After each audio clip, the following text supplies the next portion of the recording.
Hello guys, this will show a very simple, fun, fast, easy technique that you can use to get impressive modeling details with polygons. I call it the Cut and Hinge Technique. But real quick guys, if you're looking for what I consider to be the best 3D modeling tutorial on the internet, I recommend checking out my Udemy course. It's got tutorials on Blender, 3ds Max, CAD programs such as Plasticity and Moai 3D, and a lot of ZBrush as well. So if you want to master a variety of programs to really bring your skills up to the next level and master 3ds Max, Blender, ZBrush, and Plasticity, be sure to check out that course. Link is in the description. Let's continue. Alright, so if you guys are having difficulty modeling, maybe you do some kind of box modeling and what you end up doing is just kind of a bunch of boxy extrusions and just wondering how can I get interesting designs? Like how do I go from creating just boxes and things to something actually interesting? Well, this is what you're going to want to see right here. So how can you get something with much more organic, flowing, interesting looking shapes while still making it relatively simple? So obviously guys, becoming a better designer, modeler, and becoming better at detailing things is just a lifelong process, but I want to show you something very simple that you can do to make that process easier. The first thing we're going to do is we're going to apply a testlate modifier. You can also, of course, use data channel greases, but I think it's also very fun to use a testlate as well, just because it increases the density here. So I'm going to go ahead, by default, set this triangle right here. So I'm going to go ahead and set it to this one. I'll make the tension 0, because what the tension will do is just kind of add noise here. And you can go for 1 or 2. I like to go with 1. Alright, I'm just going to go ahead and apply Turbo Smooth. So what that kind of does, just kind of sharpens things up without having to use creases or anything else, or support loops. And what's cool about this is it actually makes things a little bit angular here. So what it actually does is it kind of subdivides without smoothing. So what this does is it creates a little bit of smoothness here as well as a little bit of angularity here. And you can apply on top, and you can, for example, set flow that, or kind of slide that around. So it's a very nice way of creating nice variation in sharpness. Alright, but we're not going to do that. What we're simply going to do, guys, here is the technique. So first you go ahead and you cut, like so. And you can select this here. And then you can go ahead and hinge. I've got that hinge from edge. I got to set to a hotkey Shift H, and then so down, depending on which edge you click on, that's where it's going to go ahead and hinge. Right. Now doing that, you need to go ahead and do a little bit of a target weld just to fix things up a bit. Maybe delete something on the edge here. All right. And just like that, guys, you already get a really cool result. To further accentuate it, you can then take the hinge from edge result and just kind of move some things. As you can see, guys, this creates really cool results very quickly. Alright. Now I can kind of do something else over here.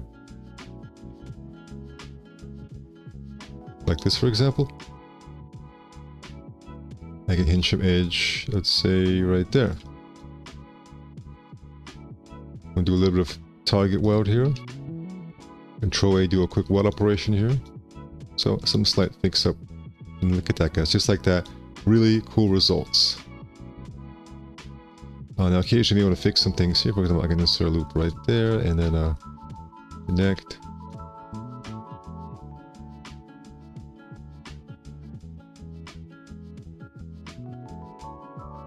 But as you can see, guys, you get really nice, cool, clean results very easily. Now we got this happening right there.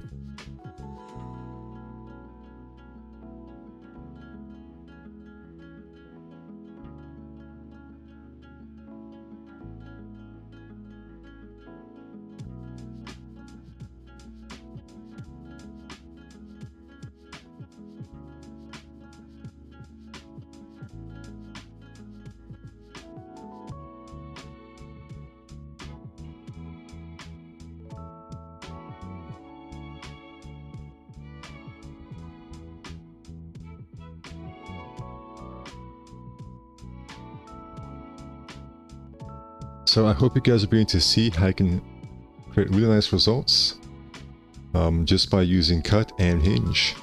I think it's very effective. I think it creates a nice amount of variety in your designs as well.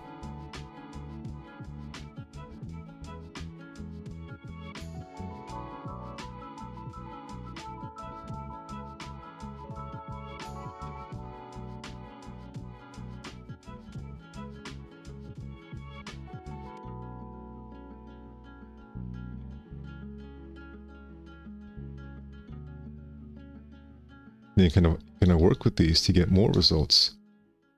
So for example, I can now select that and do a little bit of a inset there. Make it, for example, grow and detach it as a clone. Just gonna select these two modifiers and do an ice line if you like. So I can then change the color here. Do a bit of a shell.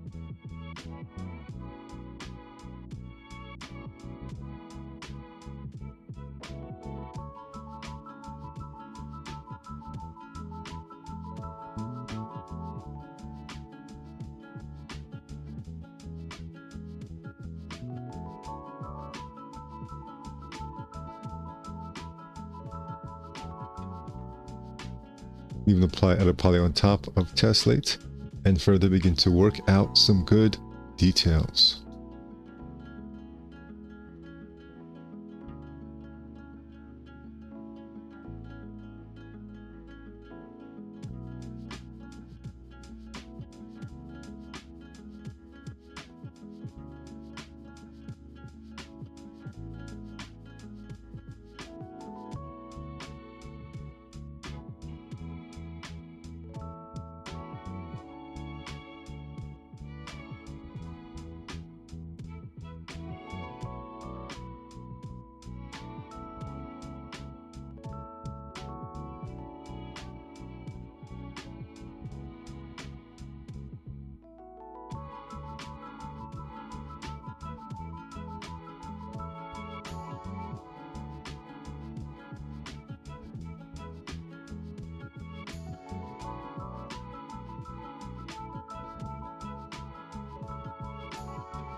We'll go ahead and repaste that. So as you guys can see, you just get really cool results happening very quickly here.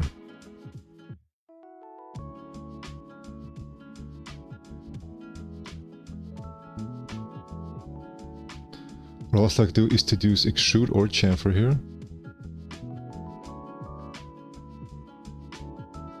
And then what I like to do is to do extrude, and then I like to go ahead and chamfer open. What this essentially does is it splits it like that, and then I can go ahead and apply a different materials here.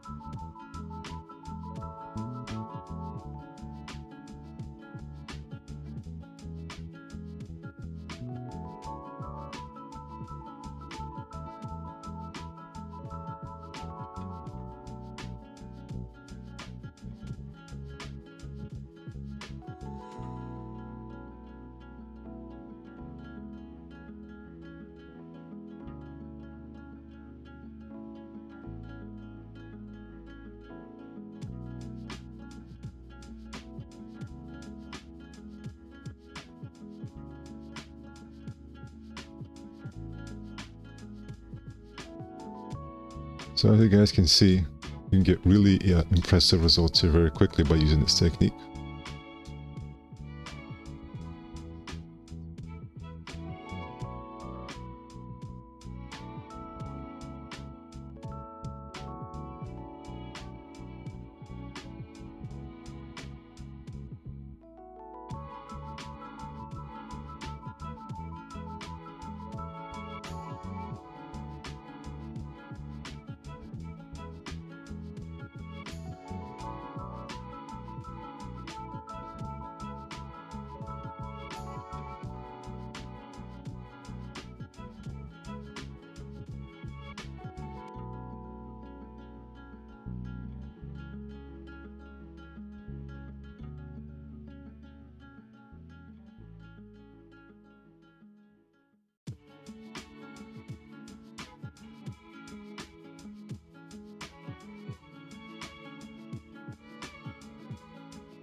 Alright guys, that's how you can use Cut and Hinge to get really impressive results very quickly. Thank you for watching and take care.